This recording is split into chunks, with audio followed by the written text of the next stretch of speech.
million hectares. Now it is being produced from about 14 to 15 million hectares. So the productivity enhancement is a continuous job. What Madam was talking, IMR at the center, we were trying to see that. And she has already mentioned about the pearl millet where 2.5 times it is increased. If you get into the country's average of millets is 1 million ton, 1 ton per hectare. But there are potential areas where it can go up to 8 to 9 million tons, as it is proven in some of the fallows, rice fallows, which are grown in the new areas that are coming, where one irrigation makes all the difference and all. So our worry is that whether we can feed this as the demand is growing, because we are making all the things. There are enough measures that are being taken, because once you have that potential, getting into your new areas will definitely able to cater to that. So that maybe in a short term we may find some difficulties, maybe for 1 year or so. But then as the seed system is getting robust, because we have already established, Government of India has established 19 seed hubs under IAMR and backed by the breeder seed production also. There are hectic efforts which are being all led by our director. I think IMR is taking strides to see that this balance between supply and demand can takes place, so that we will take these things to the world community. Now the second point about the mechanization you are talking about the small millets, which is very important. Bharat also will be eagerly waiting for the efficient machinery. So now we agree that is about 75 to 80% efficiency that they are running with. See, millets had no machinery, so it took some time to bring to some stage where the entrepreneurs, researchers all working together. Now big institutes in the country along with IMR, we are tying up to see that whether we can go up to next step 90 or 95% efficiency. So I think this makes a lot of difference for the farmers, because once the system's value chain is in robust, the profits can be plowed back to the farmer. Farmer, if he is motivated, then the area under cultivation also will grow. So these are very important points. And now earlier and now the difference is, earlier it is the India's millet machine was in 2012 what we called as INSIMP. I think you must have reported one article in Hindu Business Line. So that was a great learning for us, where the Government of India has instituted a program. But now the new paradigm shift, what we see is states' millet machines are coming up. So when states own this particular millet machine, the success is more pronounced. For example, Odisha millet machine, then the Karnataka millet machine, Telangana, then you have Uttarakhand, then Madhya Pradesh, Chhattisgarh, Maharashtra, Rajasthan also they are going to start. So as an institute, as we are all gearing up to see that how we can provide the technical backstopping. Science of millets nobody knows.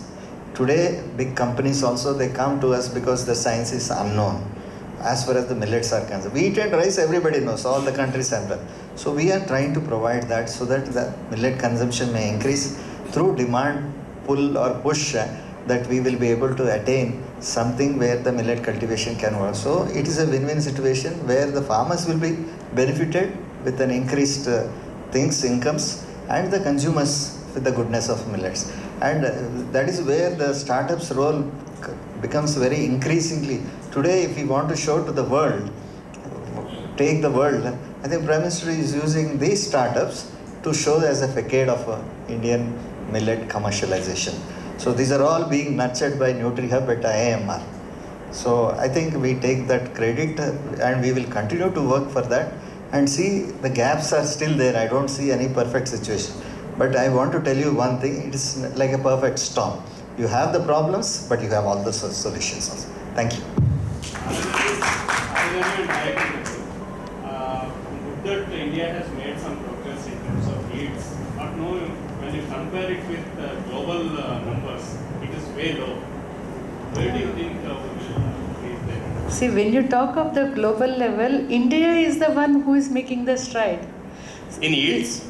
In millets. Okay. If you are talking of other crops, I agree with you. Okay. But in millets, in India is the top. Okay.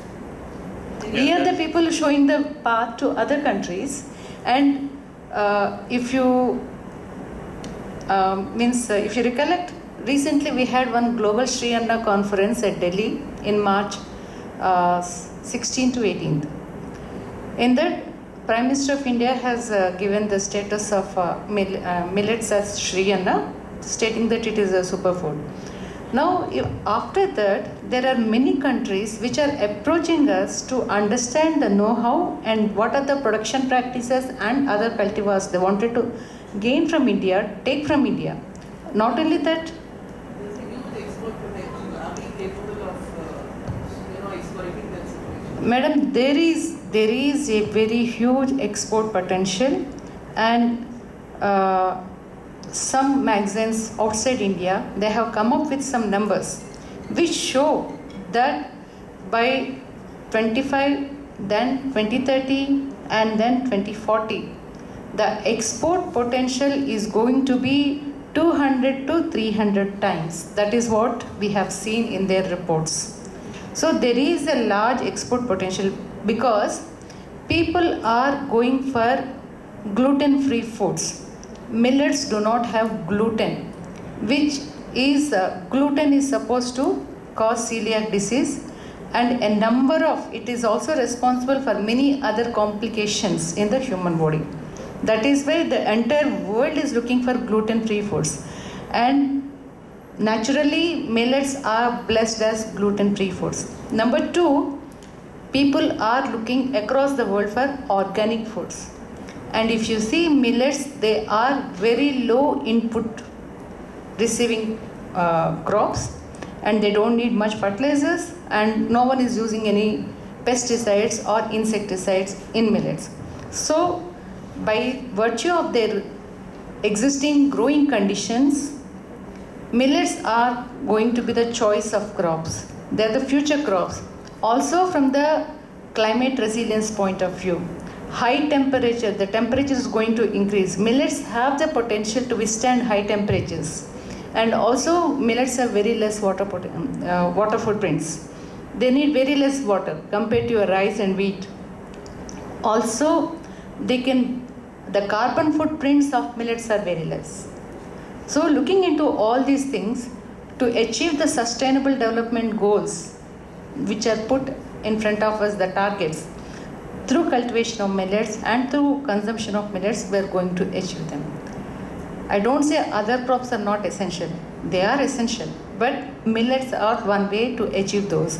And if you look into the recent National Institute of Nutrition advocacy, they say that if we are eating 3 parts of carbohydrates, at least 1/3 of the carbohydrates you try to draw from millets. So that is the recommendation even National Institute of Nutrition is giving.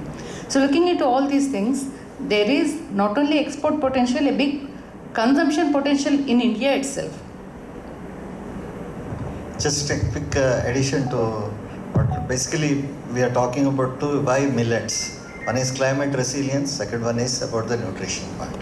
Now you are talking about the capability, potential and all those things, why India is less yields and all. See, in India it is grown in the most marginal conditions where no other crop will come. So with that still we are able to get 1 ton per hectare and all. I told you the potential is 8 tons. So if you are able to bring, if the farmer realizes there is some profits. Earlier the basic difference is that these crops were grown for the farmers, for their own consumption. Today the transition is taking place. He has to grow for your sake and my sake. So he is able to see the money in it. I think this transition will help to take and gain more cultivation under millets, and obviously the crop management practices will come into place, and then that gives them higher incomes and obviously the increased yields also. These are all the vicious circle that is going to happen. So 60 years of neglect, suddenly you are bringing millets. Overnight we cannot expect anything better than what is happening. But I am sure that with all this Indian millets, actually all the export that is being done is, earlier it was only grains. Now today's the value added products are added to that. So many of the export statistics are also not in place because there is no category of minor millets in that. HS codes, harmonized, standardized numbers are there for that. So now that is being instituted. So this entire value chain is gearing up. Thanks to the Prime Minister for the leadership that he is taking to take promote and this is going to happen. And see, until and unless you have potential, nobody goes for HS numbers. So it's happening. So I think keep yourself just abreast with the latest developments that which we are going to share in the days to come. But I just would like to compliment the role that is played by the startups and especially the Millet Marvels. Thank you. Any further questions? Okay, if we don't have any questions, I would request the dignitaries to stand, pose for a picture.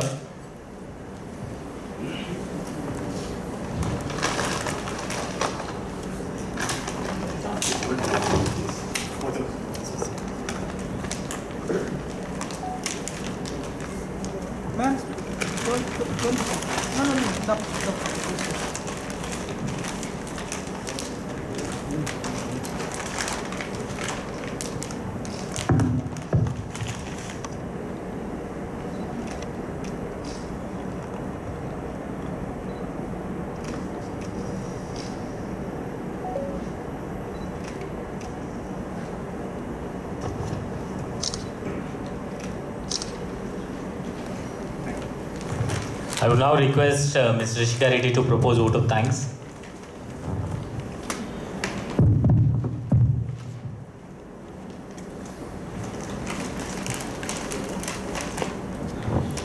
I think in my previous address, I pretty much thanked everyone that was a part of the team.